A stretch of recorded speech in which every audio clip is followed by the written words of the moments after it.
बिस्मिल्लाहिर्रहमानिर्रहीम। अस्सलामुअलैकुम। आज की वीडियो में हम बात करेंगे औरत को कौन से काम नहीं करने चाहिए जिसके वजह से नमाज कबूल नहीं होती। वीडियो में आगे बढ़ने से पहले अगर अभी तक हमारे चैनल को आपने सब्सक्राइब नहीं किया है तो जल्दी से कीजिए और वीडियो को बिना स्किप किए आखिर तक ज़रूर देखिएगा। आइए आगाज़ करते हैं हमारे आज के इस वीडियो का। वह कौन सी औरतें हैं जिनकी कोई भी नमाज कबूल नहीं होती। एक मर्तबा उम्मे हमीद रज़ी अल्लाह ताला अन्हा रसूलुल्लाह सल्लल्लाहु अलैहि वसल्लम के पास आई। कहती हैं, या रसूलुल्लाह सल्लल्लाहु अलैहि वसल्लम, मेरा जी चाहता है कि मैं आपके साथ नमाज पढ़ूं। सोचे इससे बड़ी कोई तमन्ना या इससे बड़ी कोई ख्वाहिश हो सकती है। रसूलुल्लाह सल्लल्लाहु अलैहि वसल्लम की इमामत में नमाज पढ़ने का मौका मिल जाए, इससे बड़ा भी कोई खुशनसीब हो सकता है। रसूलुल्लाह सल्लल्लाहु अलैहि वसल्लम ने फरमाया, मैं जानता हूँ कि तुम मेरे साथ नमाज पढ़ने को पसंद करती हो, लेकिन मैं क्या कहना चाहता हूँ ज़रा गौर से सुनना। रसूलुल्लाह सल्लल्लाहु अलैहि वसल्लम ने फरमाया, जो तुम अपने घर में नमाज पढ़ोगी वह किसी मस्जिद में जाकर पढ़ी जाने वाली नमाज से बेहतर है। रसूलुल्लाह सल्लल्लाहु अलैहि वसल्लम ने फरमाया, छुपके जो औरत नमाज पढ़ेगी वह सबसे बेहतर होगी। उम्मे हमीद रज़ी अल्लाह ताला अन्हा ने जब यह बात सुनी तो वह वापस चली गई। उन्होंने घर के कोने में नमाज की जगह मुख्तिस की, जहाँ पर अंधेरा था, जहाँ किसी की नज़र भी नहीं पहुँचती थी। रसूलुल्लाह सल्लल्लाहु अलैहि वसल्लम की सहाबिया फिर वही नमाज पढ़ा करती, यहाँ तक कि वह अपने रब के पास चली गई। क्या आपने कभी यह सोचा है कि कोई औरत घर के कामकाज करके, बच्चों को खिला पिला कर, शोहर की फरमाबरदार करके, जब उसका थकावट से बुरा हाल हो जाए, सर्दी का मौसम हो, रज़ाई और कंबल में लेटी हुई हो, सर्दी से थर थर काँप रही हो और फिर अल्लाह की पुकार यानी आज़ान की आवाज़ सुनकर गर्म कंबल छोड़कर वह औरत सख्त सर्दी में ठंडे पानी से वुज़ू करे।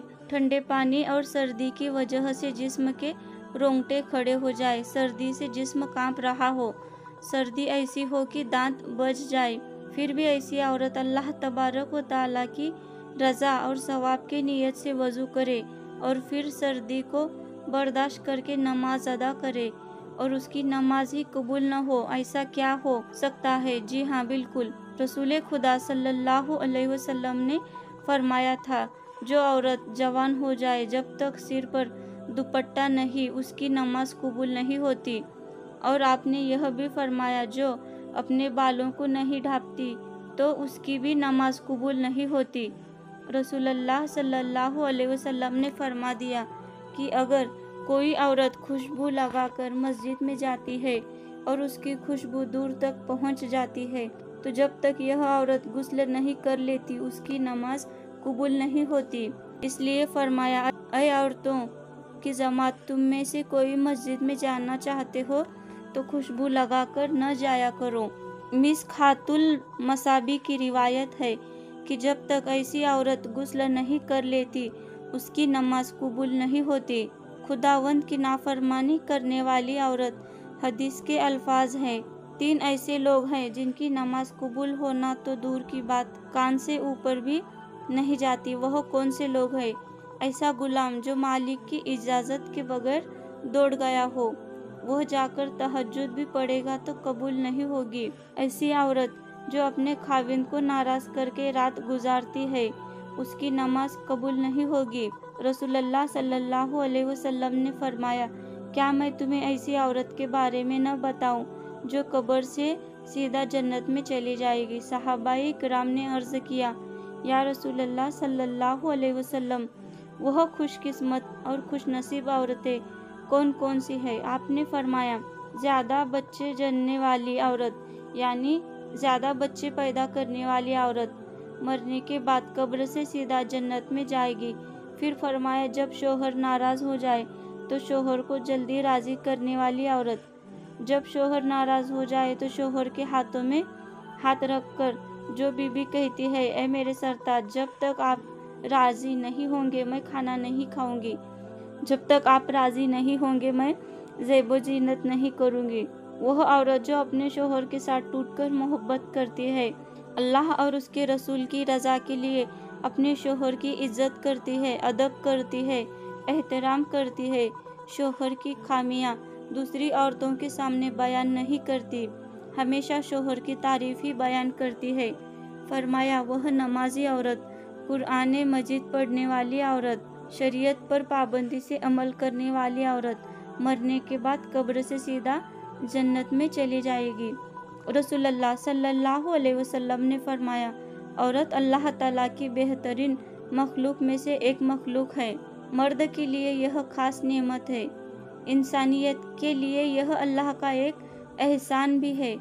इस्लाम ने औरत को एक बुलंद मुकाम दिया है। इस्लाम ने औरत को सोने, चांदी, जेवरात और रेशम के इस्तेमाल करने की इजाज़त दी है ताकि औरत इन चीज़ों के ज़रिए अपने हुस्न को मजीद बढ़ा सके।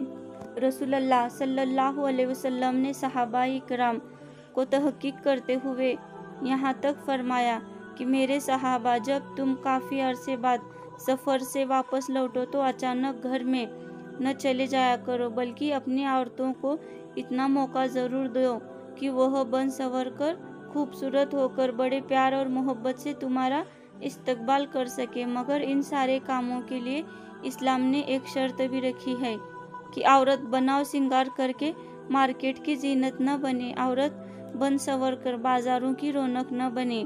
औरत अपने आप को मजीद बनाव सिंगार करे, मगर सिर्फ अपने शोहर के लिए और अपने शोहर को दिखाने के लिए। बनाव सिंगार करके गैर मरहम मर्दों के सामने पेश ना हो, क्योंकि ऐसा करने से अल्लाह तबारक व तआला नाराज़ होंगे। दुआए इखलास यह कर दे कि उसकी बख्शिश फरमा दे, अल्लाह उसके दर्जात बुलंद फरमा दे। यह तो मेरा रब जानता है मैं क्यों इस तरह की सोच बना बैठा हूँ कि मुझसे कोई बड़ा, कोई नेक नहीं। अल्लाह ताला ने ऐसे नेक बंदे इस दुनिया में रखे हैं, हमने कभी उनसे मुलाकात नहीं की होगी। अल्लाह के बड़े बड़े नेक बंदे हैं। इमाम बागी कहा करते थे कि तकवा की तारीफ़ें तो लोग बहुत करते हैं, तकवा यह भी है कि उस वक्त इंसान सही मुत्तकी नहीं बनता जब तक दूसरों को अपने से अच्छा नहीं समझता। अल्लाह तबारक व तआला ऐसा तकवा सबको नसीब फरमाए और अल्लाह तबारक व तआला सबको नेक अमल करने की तौफीक अता फरमाए। आमीन। इस तरह के इस्लामिक वीडियोस देखने के लिए हमारे चैनल को सब्सक्राइब कीजिएगा और लाइक भी कीजिएगा। जज़ाकल्लाहु खैरन।